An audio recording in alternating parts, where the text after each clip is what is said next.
Good morning बच्चों। आज हम हिंदी पाठमाला में पढ़ेंगे पाठ 10 जगमग जगमग जग। तो ये पाठ है, इसमें बताया गया है कि दीपावली में कैसे चारों ओर जगमग रहता है और उसमें हम क्या सीखते हैं, अंधकार को भगा के प्रकाश फैलाया जाता है। ये इस पाठ में ये बताया गया है। देखिए कैसा उजाला है यह, अरे हर जगह नन्हे दीपकों ने जगमगाकर अंधकार को भगा दिया। आइए जगमगाते दीपकों के पास चलें। हर घर हर दर बाहर भीतर, नीचे ऊपर हर जगह सुघर, कैसी उजियाली है पग पग, जगमग जगमग जगमग जगमग।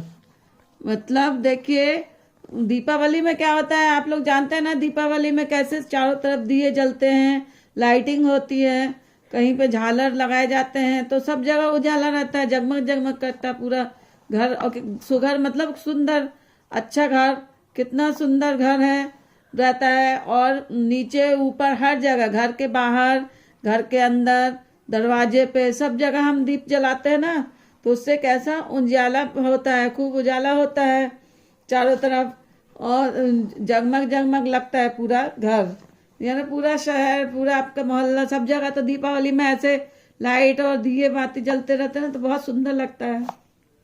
छज्जों में, छत में, आले में, तुलसी के नन्हे थाले में, यह कौन रहा है दुर्ग को ठग, जगमग जगमग जगमग जगमग।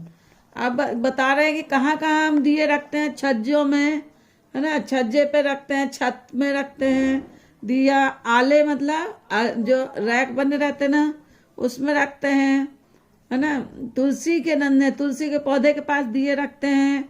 और यह कौन रहा है दुर्ग को ठग, मतलब इतना सुंदर नजारा रहता है कि आंखों को अपने वश में कर लेता है। मतलब दुर्ग को ठगना मतलब आंखों को वश में करना, मतलब इतनी अच्छी सुंदरता दिखती है दीपावली की। चारों तरफ जगमग दिए जलते रहते हैं तो हमारे आंखें जो रहती हैं बस लगता है उन्हीं को देखते रहो। तो वही बता रहे कि अपने वश में कर लेता है आंखों को ये उजियाला। फिर पर्वत में, नदियों में, नहरों में, प्यारी प्यारी सी लहरों में, तैरते दीप कैसे भग भग भग भग भग, जगमग जगमग जगमग जगमग। अब देखिए पर्वत में, नदियों में, नहरों में, कभी की ये सोच है कि पर्वत में और नदियों में भी, नदी नहरों में भी, देखिए आप लोग देखते हैं ना, गंगा नदी या नर्मदा नदी, कोई सी भी नदी में दीप दान किए जाते हैं ना, दीपावली के दिन भी लोग दिए बहाते हैं उसमें। तो जब आप रात को जाएंगे देखेंगे, शाम में जब अंधेरा हो जाता है तो दिए कितने सुंदर दिखते हैं, नदी में दिए जो तैरते हुए दिखते हैं लहरों में उनके। तो वही कवि बताना चाह रहे हैं, तैरते दीप कैसे भग भग, जगमग जगमग जगमग। तो ऐसा लग रहा है कि दीप है ना, जो दीपक हैं वो ऐसे भग रहे हैं इधर उधर, जब लहरों में हिलते हैं तो लगता है कि वो भग रहे हैं इधर उधर। ये कवि बताना चाहते हैं इस कविता के माध्यम से। राजा के घर कंगले के घर, है वही दीप सुंदर सुंदर, दिवाली की श्री है पग पग, जगमग जगमग जगमग जगमग। तो और बता रहे हैं कि राजा हो या भिखारी हो, निर्धन हो, कोई भी हो, कोई गरीब हो या अमीर, राजा हो, सबके घर में वही दीप सुंदर, मतलब एक ही जैसा दीप उजियाला देता है। ऐसा तो नहीं है कि गरीब के घर में कम उजियाला देता है और राजा के घर में ज्यादा उजाला देता है, ऐसा तो नहीं होता है।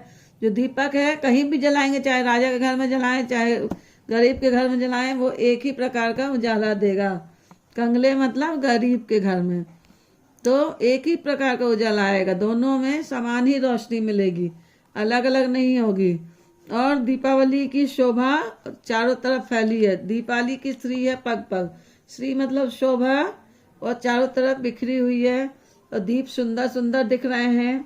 ये कवि इस कविता के माध्यम से हमको बता रहे हैं कि दीपावली में चारों तरफ रोशनी ही रोशनी रहती है, सब जगह दिए जलाए जाते हैं, घर दरवाजे, दरवाजे के बाहर भी, अंदर भी, अपने आले मतलब रैक जो बने रहते घर में उसमें भी, सब जगह लोग दिए रखते हैं, तुलसी के पौधों में दिए रखते हैं।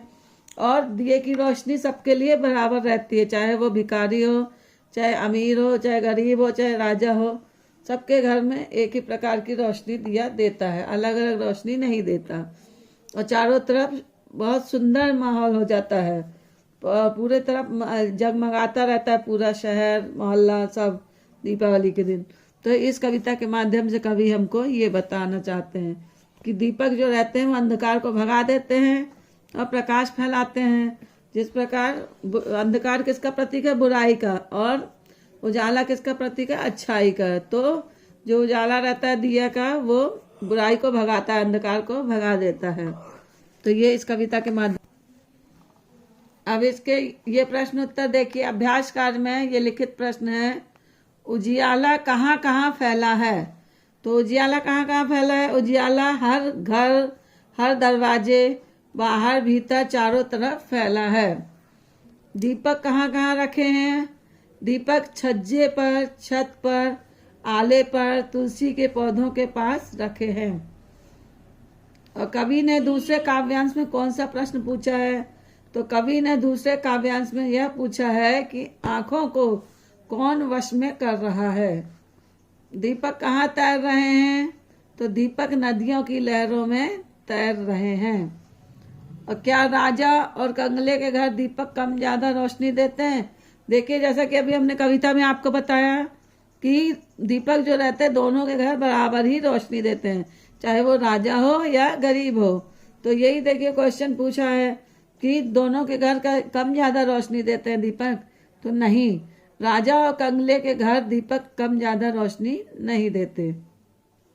यहाँ रोशनी नहीं आएगा, नहीं लिख पाया, ये देखो, नहीं देते, ठीक है, बराबर रोशनी देते हैं।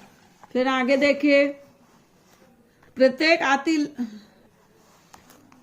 आती लहर के साथ दीपक भी तेजी से आगे पीछे हो रहे हैं, लगता है ये भाग भाग कर उजियाला कर रहे हैं।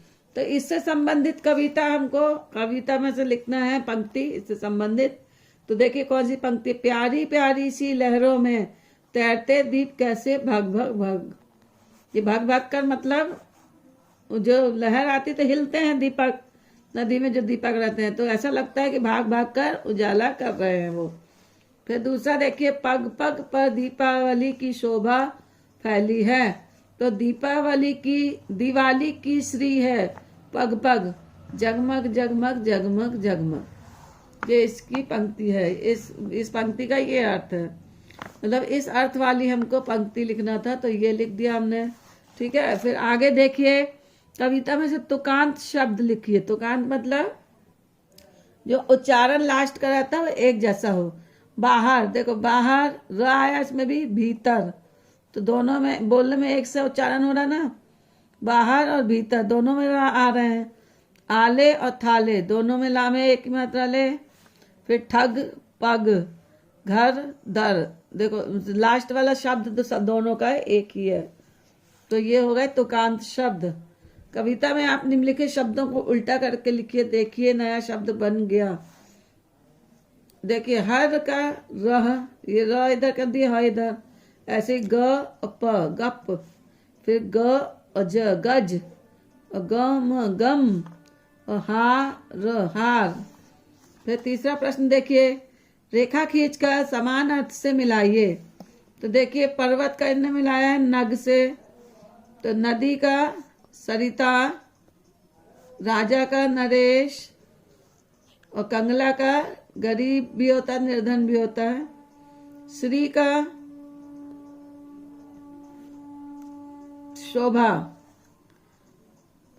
तो ये हो गया रेखा खींच का समानार्थ, पर्वत का नग, नदी का सरिता, राजा का नरेश, कंगला का ये निर्धन नहीं होके गरीब हो जाएगा, कंगला मतलब गरीब।